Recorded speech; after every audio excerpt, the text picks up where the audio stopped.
Guys, welcome back to another video. I'm Candice Latham, and this channel is all about helping you become the hero of your own lives in regards to your finances, your habits, and your mindset. Now, today, you saw the thumbnail. You know what's going down.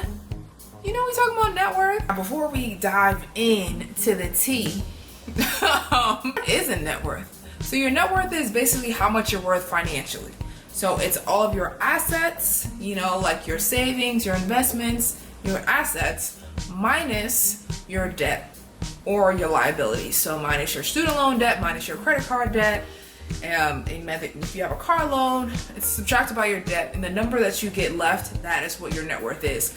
I have to break it down every time I talk about net worth because sometimes people are still confused. I know when I first heard the word net worth, I only thought about celebrities, and sometimes people think well, if I have, if I got $3,000 in my savings account, that means that I have a positive net worth. But wait. Unless you sat down and you did the numbers, your assets minus your debt, and then you had a positive, then you got the 5,000. It might not be positive. It might not be positive net worth. But me, I think that, right now with the coronavirus happening, right, if you thought our net worth was low before, 2020 was just wait, I got something for you. Last time I checked my net worth last month, as you guys know in a previous video when I did the 16 things to do at home, if you're stuck at home and you want to be productive during this time, I'll leave that link in the description box below. But I checked my net worth and I was down $12,000. Yep, I lost $12,000. It's probably even more now. I haven't checked it yet this month, but it's probably gone down. I want us to have the hero mentality, and I started calling you guys hero after I created my Hero in Your Finances workbook and growth planner. It's so easy for us to be in a situation that's, it's not the best situation. Maybe our net worth did go down.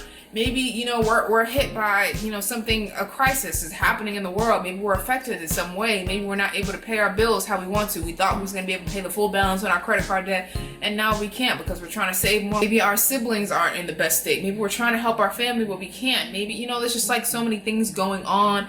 Maybe you have a loved one who is a nurse. You're worried about their health. I think that when we're in this state, that we have to choose a different thought.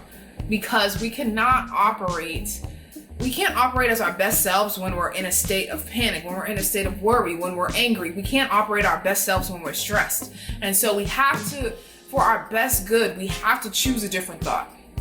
A thought that is more uplifting, a thought that is more positive, a thought that isn't coming from the victim place. And that's why you guys are heroes, because I want you to just realize that even if you're in a bad situation, this doesn't have to last forever. You can choose a different thought. You can take a different action. You can be in a better place than you currently are right now. This is not the end all be all. Things will get better, but you have to believe that. You have to become the hero of your own lives, no matter how the situation looks. It's so easy for us to, even me, I sometimes find myself where I'm in, book, The Magic of Thinking Big calls it excuse-itis. And he says it's easy for us to fall into the land of excuse-itis, right?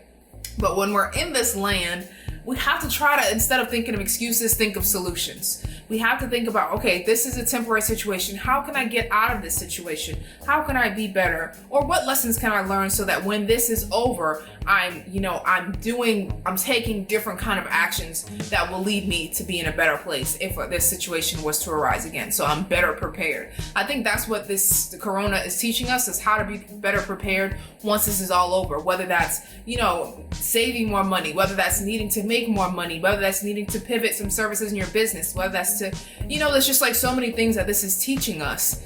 And it's also teaching us to be resourceful. We can't go to the gym. There's certain things we can't do, but it forces us to use our creative juices and to pivot and to, be more creative and not just sit in this state that we're in and just think that we're so hopeless, because we are heroes. But anyway, back to, I got off a little side rant. I do more rants on my Instagram. If you're following me, you can check them out there. American Millennial has a net worth of, my hands are getting tired. $8,000. According to Business Insider, the average American millennial has a net worth of $8,000. Insider, it says, meet the average American millennial who has $8,000 net worth, is delaying life milestones because of student loan debt and still relies on their parents for money. Wow, that is a mouthful.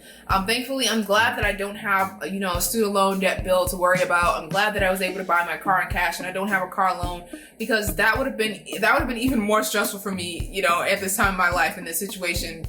And yeah, it would have just been even more stressful. So I'm thankful that I was able to pay those things off and pay for my car with cash. Average millennial has a net worth of $8,000. That is because education costs are higher. That's because healthcare costs are higher. Food is higher. Transportation is higher. The previous generation didn't have, 20 years ago, they didn't have cell phones. They didn't have to pay for data plans. And, they didn't have like certain subscriptions. They didn't have the Netflix and all of these other things. They didn't have Uber. Like, it's just like so many extra costs are added to us. And, I know you might be like, well, you don't have to get an iPhone, which is true. You don't need an iPhone. But some things have just become a custom of a millennial life. And those customs come with, higher fees and payments. But also education being higher, that means that, now when people are graduating, their student loan debt is higher, so they have to put more money from their income to go to their loans. Some careers aren't making as much money as they used to, so that's another factor in there that you have to put into play. So a lot of people, I can see why people are delaying things like, getting married, because weddings cost money, buying a home costs money. But not to say, just because these things cost money doesn't mean that you can't be creative and find ways to make these situations work for you. So I don't want this to be like a sad doom and gloom video. I know that our net worths are have probably gone down even more. But I just want to, send some encouragement. If you are in a financial situation, try to choose a different thought. Try to imagine yourself, once this is over, what actions are you going to take to get into a better place? Are you going to pick up one of these? No, but in the workbook, I talk so much about, overcoming your mindset, your money mindset. I talk about tracking your net worth every month. We were creating a budget in here. And like, there's so many great things in this workbook. So if you guys seriously haven't checked it out, there's a physical copy, which it's less pages now because I kind of reworked it. And there's also a digital copy if you're interested. I'm going to leave those in the description box below. Lessons that we can learn from where we are right now. And we just have to get creative. Now is the time for us to be creative. And you know what? You've overcome every other obstacle that has been put in your life so far. And look at you standing here.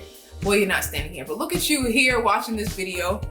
You overcame that, and you'll overcome this too. So certain things that are put in place to help us. Yes, the federal student loan payments have been suspended for 6 months under the Senate bill. The stimulus checks are coming, so that should help you make sure you guys are spending that wisely.